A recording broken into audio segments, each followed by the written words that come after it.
2 hours and 8 minutes.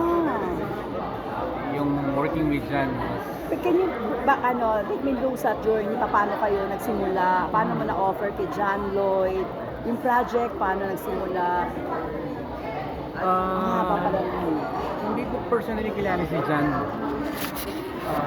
Nabasa niya yung script. Pwede ko po.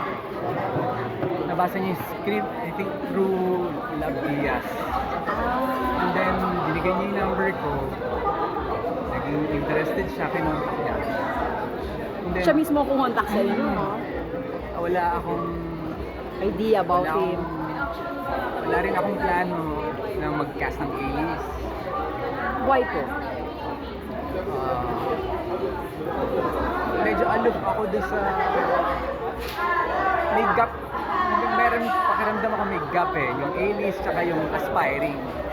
Yung ganun. And then, nawala yun.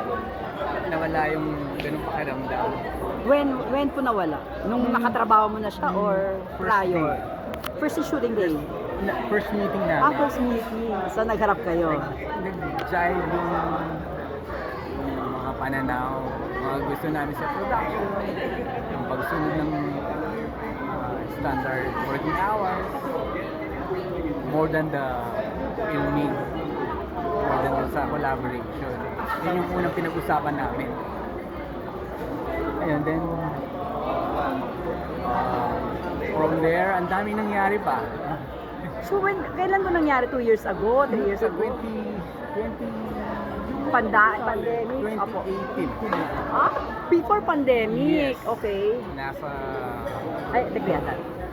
landline pa siya nun. Oo, kasi kaya medyo aloof ka pa dahil big star si Yeah. John. Samantalang hindi naman ako aspirant lang ako. So, first day. Then from there, nag-cast kami for Jessa's role, yung Kay Jasmine. Jasmine. It took us years Bago siya nakuha. para maghanap. Bakit may Nag-audition mga kami, walang makuha? walang makuha. Mga newbies or mga iba sikat din po? Sikat din, and then mga theater actress. Theater Walang- actress. Walang, may hinahanap kasi yung character mismo eh. Malalaman nyo pag na-release. So mabigat pala ang role na to ni Jasmine. So, Kaya, direct, sandali lang ako. yun ang sinimulan ko. Nag-aaka ako for Gerald. Kay Direct Jeron, ano ka doon? Anong sa movie? Confessional? Yung first Cinemalaya niya, hindi pa siya the Gerald that time. Mas nauna pa siya sa Cinemalaya kaysa sa Cinema One? Si Gerald. Oo. Nauna pa sa Confessional? O after Confessional? After Confessional. First Cinemalaya niya. Artista ka niya. Magkaibigan po kayo? Audition lang din ako. Oh, talaga? Artista, gusto mo talaga mag-artista noon? That time. Oo. So, ano nangyari? Kinuha ko po kanya. Anong movie? Yung mga tiyanan. And then, Hindi mo pa manood. hindi ko rin napanood yun, direct ah. Actually, ako hindi rin nakapanood. Umarte ka doon. And then after that, ano Kasi nangyari? Ramos. Ano nangyari after that? And then after that, I had to go abroad para hanapin yung sarili. Para rin naman maghanap sa sarili. Saan po sa abroad? And then nag-trabaho ako doon, blue collar job US? sa Australia. So, And then, Wala ka nung 2 years ako doon, working and studying at the same time. Yun na yung turning point. Ang daming oras doon, yung boredom compelled me to reassess myself. And naalala ko si Jero. Si Jero, ang daming kayang gawin. Sabi ko, napakahusay. Marami siyang alam gawin ah. Director, editing. yun yung naging, baka kaya akong gawin kahit pa paano. So, doon ako nag-umpisa. Okay. Nag-start ako short film.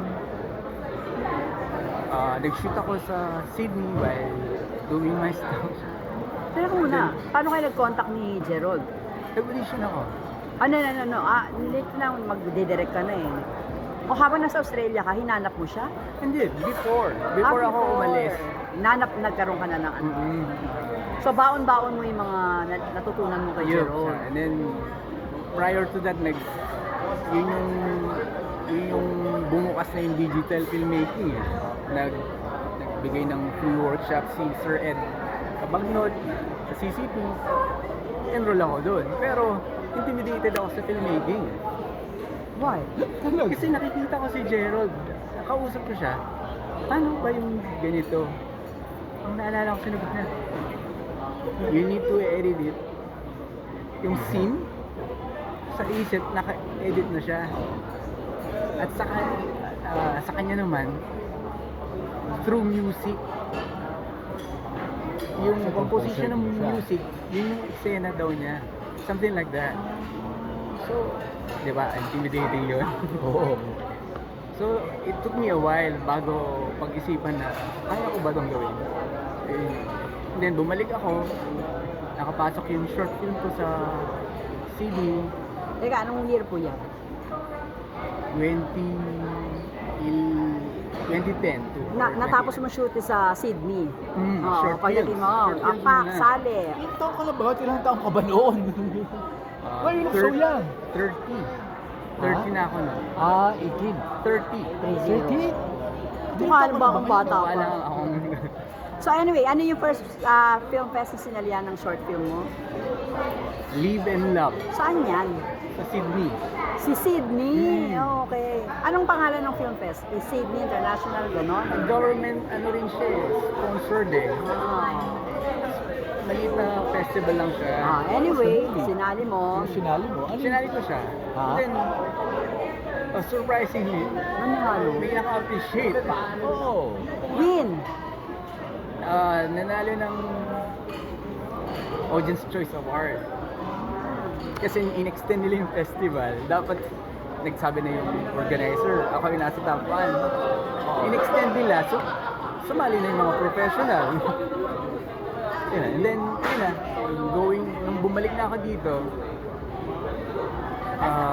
bumulaga sa akin yung kwento ng first full length ko, yung Dayang Aso, about corruption. Ano title, Dre? Dayang Aso under Dayan. Cinema One. Dayang. Dayang. Dugong Aso. Dog Dayang. Nation. And then, sinaga ko siyang sulatin, 2 taon. Pinasa ko siya sa Cinemalaya, pasok siya sa, naging finalist siya. Pero during that time, yung funding nila, Yan na. di ba? Tsaka yung contract, medyo hindi. Hindi kayo makasundo. Nilako namin yun, naghanap kami ng, kailangan mo kasi ng co-founder. Oo. Nilako namin yun, pag nababasa na yung contract, maayaw na kasi Paano what's in mapapalanin it for them? Oo. Yeah. Kasi lahat sa Okay. Cinemalaya Yep. gagastos lang ako parang. I had to withdraw, sakit mo na. And Sa then, winidro mo. Winidro namin, dahil nga,